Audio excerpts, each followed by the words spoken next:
বলা হচ্ছে উৎসবে ফিরুন, অর্থাৎ ভুলে যান এই অন্যায়, ভুলে যান প্রমাণ লোপাট, ভুলে যান আমরা কতবার ক্রিমিনালদের বীর বলেছি, কতবার ক্রিমিনালদের বাঘের বাচ্চা বলেছি। ভুলে যান। উৎসবের মাইকের আওয়াজে আপনারা মেতে উঠুন, ভুলে যান সবটা। এখন যে অপদার্থ স্বাস্থ্য ব্যবস্থার প্রমাণ তিনি দিয়েছেন, যেখানে অন ডিউটি একজন ডাক্তারের নৃশংস হত্যা হয় এবং সেই হত্যার প্রমাণ লোপাট করবার জন্য পুলিশ দপ্তর, স্বাস্থ্য দপ্তর তারা মিথ্যা কথা বলে। যে কোনো কেউ যে কোনো বিভ্রান্তিমূলক কথা বলতে পারেন, কিন্তু সন্তানহারা বাবা মা তারা তো কোনো ভ্রান্ত কথা বলতে পারে না। তাদের যে সত্যি কথা, তাদের যে যন্ত্রণা, তারা মিছিলের সঙ্গে মিশে গিয়ে তারা জানাবার চেষ্টা করছে। এই দৃশ্য দেখা যন্ত্রণার।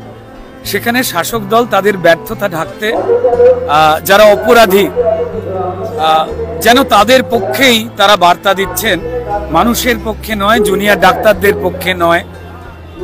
যে পুলিশ কমিশনারের উপরে তথ্য প্রমাণ লোপাট বা বিভিন্ন মিথ্যে বয়ান দেবার অভিযোগ সাধারণ মানুষ অবধি জানাচ্ছেন, তাদের পাশে স্বয়ং মুখ্যমন্ত্রী দাঁড়িয়ে তিনি বলছেন যে মাত্রই পুজোর কয়েকটা কারণের জন্য তার পদত্যাগ তিনি গ্রহণ করেননি।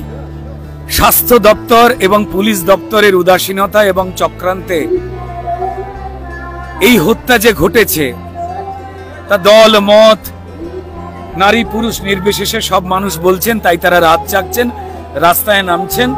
প্রশাসনহীনতায় পশ্চিমবঙ্গ ভুগছে বা প্রশাসনিক পদ্ধতিতে ক্রিমিনালদের আড়াল করার একটা খেলা চলছে বলে পশ্চিমবঙ্গের সমস্ত মানুষ বলছেন। যাদের অধিকাংশই কোনো রাজনৈতিক দলের ধামাধারী নন, তাদের মুখ বন্ধ করবার চেষ্টা। নিরপরাধ নিরীহ প্রতিবাদী যারা ছবি আঁকছেন, গান গাইছেন, তাদের খুনের ধারায় মামলা দেওয়া হচ্ছে। আন্দোলন ভেঙে দাও, বলা হচ্ছে উৎসবে ফিরুন, অর্থাৎ ভুলে যান এই অন্যায়, ভুলে যান প্রমাণ লোপাট, ভুলে যান আমরা কতবার ক্রিমিনালদের বীর বলেছি, কতবার ক্রিমিনালদের বাঘের বাচ্চা বলেছি। ভুলে যান। উৎসবের মাইকের আওয়াজে আপনারা মেতে উঠুন, ভুলে যান সবটা। এটাই তারা বলতে চাইছেন, কিন্তু যারা বলতে চাইছেন তারা নিজেরা ভুলতে পারছেন না আসলে তারা কি কি ঘটিয়েছেন এতগুলো দিন ধরে। আরজিকর ঘটনাটা শুধুমাত্র একটা সলতে ছিল, যেমন বাম জামানায় সিঙ্গুর নন্দীগ্রামটা সলতে ছিল, অন্যায় অনেক আগে থেকে ঘটছিল। আরজিকর সলতে, আর সেই সলতের শেষ বড় বারুদ ছিল হাঁসখালির ওই বোনটি, যে শাসক দলের নেতার পুত্রের দ্বারা নির্যাতিত হয়ে খুন হলো এবং উইদাউট ডেথ সার্টিফিকেট তাকে পুড়িয়ে দেওয়া হলো, যা আরজিকরের থেকেও মারাত্মক ঘটনা বলেছিল। এবং তার বিরুদ্ধে, ওই ছোট্ট 15-16 বছরের বোনটির বিরুদ্ধে পশ্চিমবঙ্গের মাননীয় মুখ্যমন্ত্রী একজন মহিলা হয়ে তিনি মঞ্চে থেকে দাঁড়িয়ে ওই ছোট্ট বোনটির চরিত্র হনন করেছিলেন। সেই মায়েরা, সেই বোনেরা ভোলেনি, তাই তারা বেরিয়েছেন প্রতিবাদ করতে, রাত জাগতে এই শাসকের বিরুদ্ধে। শাসককে বলবো, যতদিন আছেন সামান্য মানবিক হন।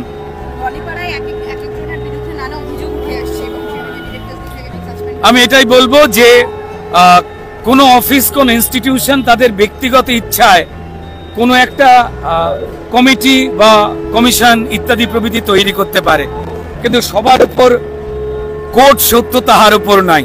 যদি আমাদের শাসক দল তৃণমূল এবং তার মুখ্যমন্ত্রী বলেন আদালত রায় দিয়েছে সেটা মেনে চলতে হবে, এরম কথা আছে নাকি? এই ধরনের বেআইনি কথা বলে এখনো তিনি জেলে যাননি। তো যাই হোক, বিভিন্ন কমিটি কি বলছে তার উপরে, সবার উপরে আইন রয়েছে। যার বিরুদ্ধেই অভিযোগ, যারাই অভিযোগ করছে, তাদের অনুরোধ করব তারা যেন আদালতের দ্বারস্থ হয়, কোনো ব্যক্তি সংগঠনের দ্বারস্থ না হয়। তাহলে কোথাও কারুর পক্ষে বা বিপক্ষে কোন একটা বড় ভুল হয়ে যেতে